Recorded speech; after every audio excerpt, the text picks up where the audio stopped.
నమస్కారం NS news కి స్వాగతం. నా పేరు ఉషా. ముందుగా ముఖ్యాంశాలు.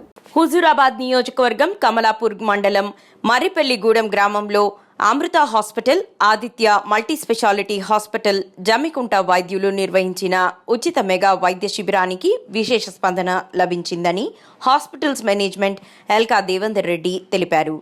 ఈ వైద్య శిబిరానికి సుమారుగా 400 మంది రోగులకు వైద్య పరీక్షలు నిర్వహించి సుమారుగా 80,000 రూపాయల విలువ గల మందులు ఉచితంగా పంపిణీ చేయడం జరిగినది. ఈ వైద్య శిబిరంలో సూపర్ స్పెషాలిటీ వైద్యులు డాక్టర్ భావనారెడ్డి, నరాల వైద్య నిపుణులు డాక్టర్ ప్రశాంత్ రెడ్డి, గుండె వైద్య నిపుణులు doctor Srinivas, general physician doctor Vijetha Reddy, ఛాతీ వైద్య నిపుణులు మరియు హాస్పిటల్ సిబ్బంది తమ సేవలను అందించడం జరిగినది. ఈ సందర్భంగా Amrita hospital, Aditya multi specialty hospitals management Elka Devender Reddy పేద ప్రజల కొరకు ముందు మరిన్ని గ్రామాలలో ఉచిత వైద్య శిబిరాలను ఏర్పాటు చేస్తామని తెలియజేశారు.